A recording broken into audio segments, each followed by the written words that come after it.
అందరికీ నమస్కారం. ఈరోజు మన నెల్లూరు నగరంలోని ప్రముఖ పుణ్యక్షేత్రం శ్రీ రాజరాజేశ్వరి అమ్మవారి దేవస్థానం నందు హుండీ లెక్కింపు కార్యక్రమం జరిగింది.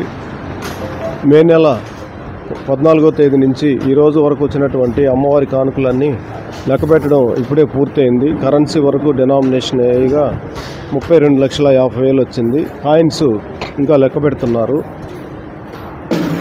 ఈ హుండీ కౌంటింగ్కి దేవాదాయ శాఖ తరఫున అసిస్టెంట్ కమిషనరు, మరి దేవస్థాన కార్యనిర్వహణాధికారి, ఇన్స్పెక్టర్ ఎండోమెంట్స్ డిపార్ట్మెంటు, అలాగే పోలీసు అధికారులు, మన state bank retire employees association వాళ్ళు కౌంటింగ్కి వాళ్ళు ఫ్రీ సర్వీస్ చేస్తారు.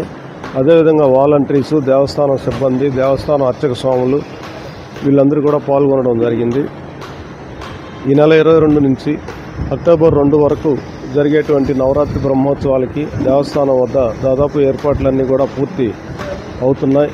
వీటికి సంబంధించి గత 4 రోజుల క్రితం గౌరవ శాసనసభ్యులు శ్రీ కోటమిరెడ్డి శ్రీధర్ రెడ్డి గారు అన్ని శాఖల అధికారులతో సమీక్షా సమావేశం ఏర్పాటు చేసి ఈ నవరాత్రుల్లో వచ్చేటువంటి వేలాది మంది భక్తులకి ఎలాంటి అసౌకర్యం లేకుండా త్వరితగతిన దర్శనం అయ్యే విధంగా సామాన్యులకి చర్యలు తీసుకోవాల్సిందిగా వారు ఆదేశించారు.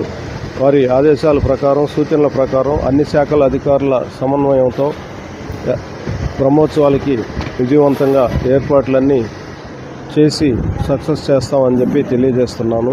అదేవిధంగా ఈ నవరాత్రి బ్రహ్మోత్సవాల్లో మన కనకదుర్గ అమ్మవారి తర్వాత మన ప్రాంతంలో విజయవాడ తర్వాత ఇటుపక్క అంత ఖ్యాతిగాంచినటువంటి శ్రీ రాజరాజేశ్వరి అమ్మవారికి ప్రతినిత్యం 50,000 నుంచి దాదాపు 70,000 వరకు రోజుకి భక్తులు దర్శించుకుంటారని చెప్పి అంచనా వేసి ఆ విధంగా కూడా ఈసారి ప్రత్యేక క్యూ లైన్లు కూడా ఏర్పాటు చేయడం జరిగింది. కావున భక్తులందరూ నవరాత్రి మహోత్సవాల్లో అమ్మవారిని దర్శించి తరించాల్సిందిగా విజ్ఞప్తి.